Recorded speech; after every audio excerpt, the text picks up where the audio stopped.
doing, but I'm waiting for you. A lot of people wondering what I'm doing,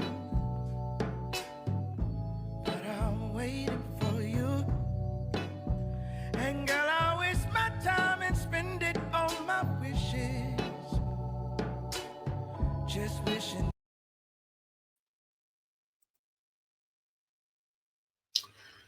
Hello and welcome to Cali Legends Media. Um, Today I'm gonna do something a little different. I was confronted one time on the freeway, on the 5 freeway. Okay, what happened was,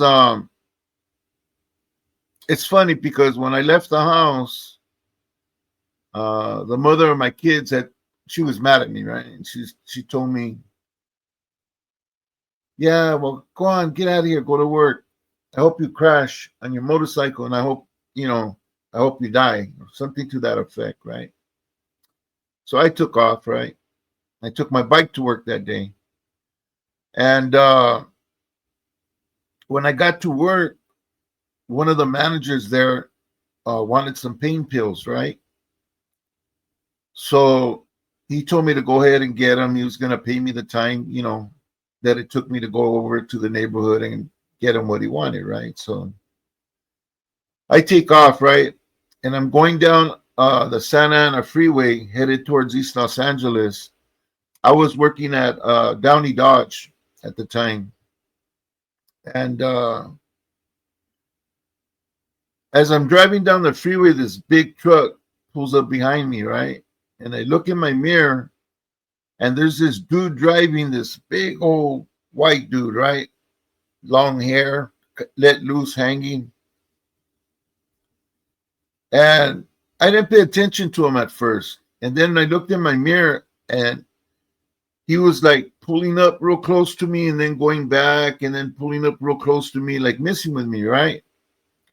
One time he pulled up so close that I could have leaned back and reached out and touched the hood of the truck, right? So I switched lanes and I did a hand gesture like, "Hey man, like what's up?" And he doesn't respond. He just looks at me, right? And he pulls in behind me. Now we're both again on the same lane. In front of me was a white van full of I don't know if they were Chinese, Japanese. There were some Asian people in the van. It was a transport van. When they come over to visit the country, they stay at the hotels there along the 5 freeway, and vans pick them up and take them to different locations to see the sights and stuff. Anyways, so now I'm getting pissed off at this dude, right? And I speed up a little bit to put some distance between him and I, and I'm looking in my mirror to change lanes, right? And it's wasn't raining, but there was like a mist falling, a mist of water coming down. But when you're driving and it's hitting you, you get wet fast, you know, and the streets getting covered with water and stuff. All of a sudden, this dude punches it towards me again, starts backing up, punching it towards me, and I'm looking in my mirror, and then I look up, and traffic had stopped, came to a complete stop, and I was traveling, at a pretty good rate of speed. So was he. So I tried to stop, but I went into a sideways skid, and I hit the back of that white van that was in front of me. So I jump off my bike, it's on its side, and I'm like standing over the bike, and I pull my leg around from the bike, and I'm trying to pick the bike up, and the dude that's sitting shotgun is running towards me, right? And he starts trying to help me like pick up the bike, and he looks like he's panicking too, and the people from the van, the driver gets off and he's looking. The van pulls over to the side of the road. People are driving by and they're rolling down their windows and they go, "Hey, we already called 911," and I didn't realize it, but I was bleeding, and the way I was bleeding was in a way like if I had a water hose in my pocket turned on low, and the water would be running down my leg, out of my leg, headed towards the middle of the freeway and making a puddle. But the only thing, it wasn't water, it was blood. So finally, the guy that got off the truck that was messing with me, the shotgun driver, he tells me, "Hey, just leave your bike there, man. Come here and let me get you. Let me help you over here to the side. Get out to the side of the road, right?" And when I look over to his truck, that big white dude is getting off of the truck, grabs a 12 pack, puts it on his shoulder, and he starts walking off the embankment, where the on ramp, okay, where the cars come onto the freeway, while he's walking off of the freeway. And I look down and I see the blood running in a little stream, and I look up and there was a nice sized puddle, that I had made in the street. And you know how when there's an accident, people slow down and they want to see what happened, right? Well, by them doing that was making it impossible for the rescue squad and the ambulance to get to me, right? So I'm standing there and I'm giving directions to this man who's holding me up, telling him, what to tell my family in case something happens to me. And, like I'm leaving my message in case I die, because I don't know, man, there's too much blood. And I couldn't see where it was coming from because my clothes weren't ripped or anything. I didn't understand how it was bleeding or from where. Okay. In any case, the ambulance at some point just stopped trying to get to me, and the guys got off of the ambulance and rescue squad. I don't know which one they got off of, and they come running down the freeway. And right when the guy got to me, everything was going like bright, like just a big bright light.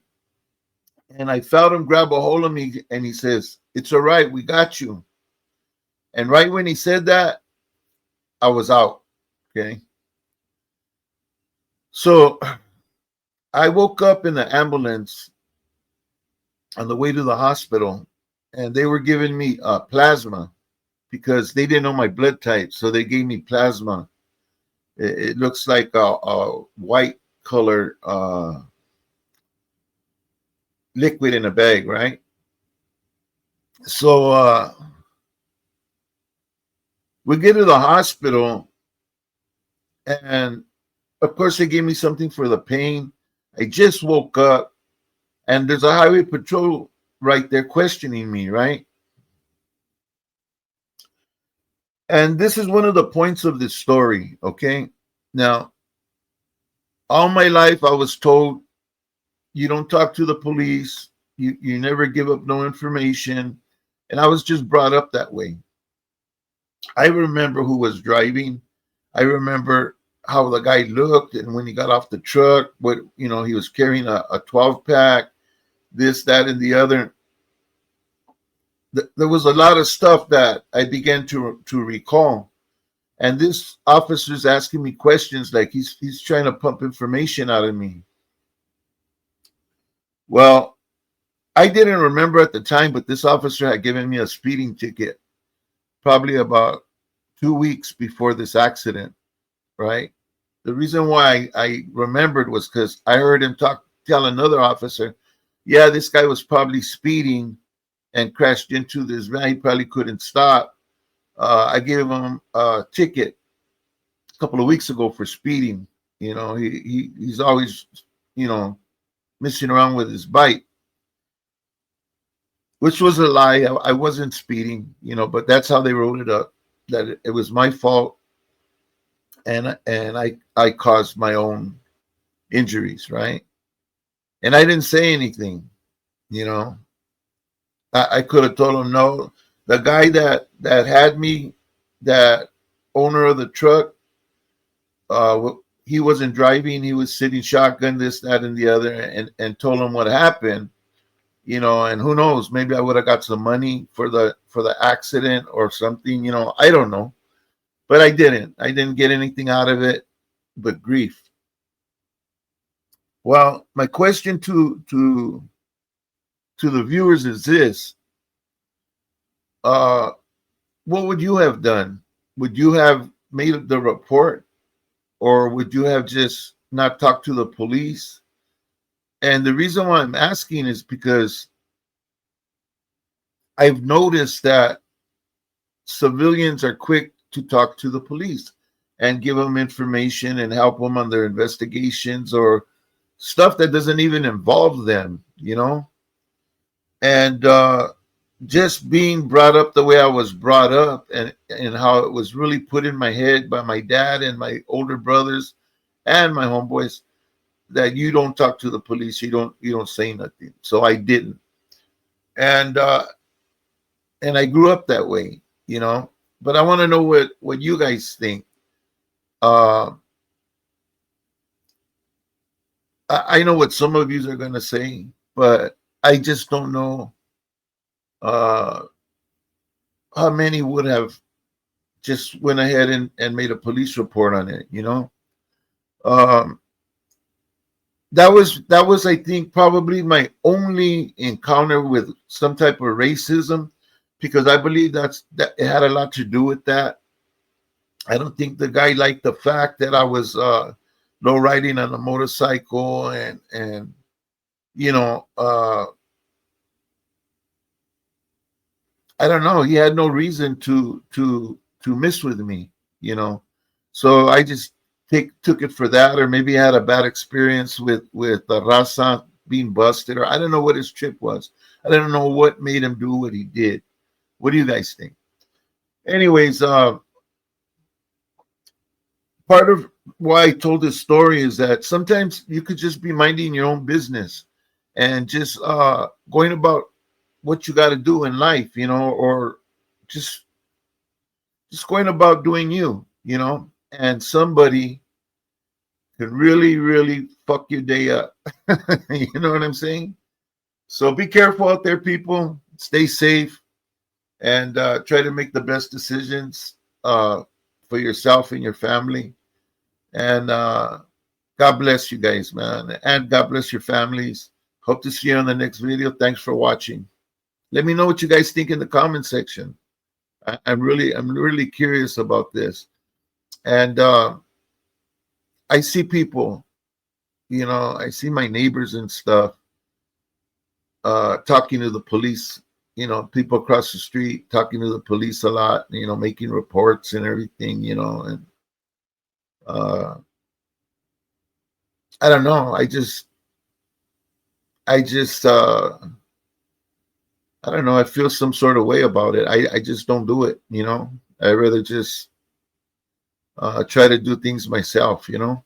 But anyways, let me know what you guys think in the comment section. I'd really appreciate it. Thanks for watching. Don't forget to hit that like button. It's a good way to support the channel, and it doesn't cost anything. It really helps us out, helps get the videos moving. Thank you for watching. Hope to see you on the next one.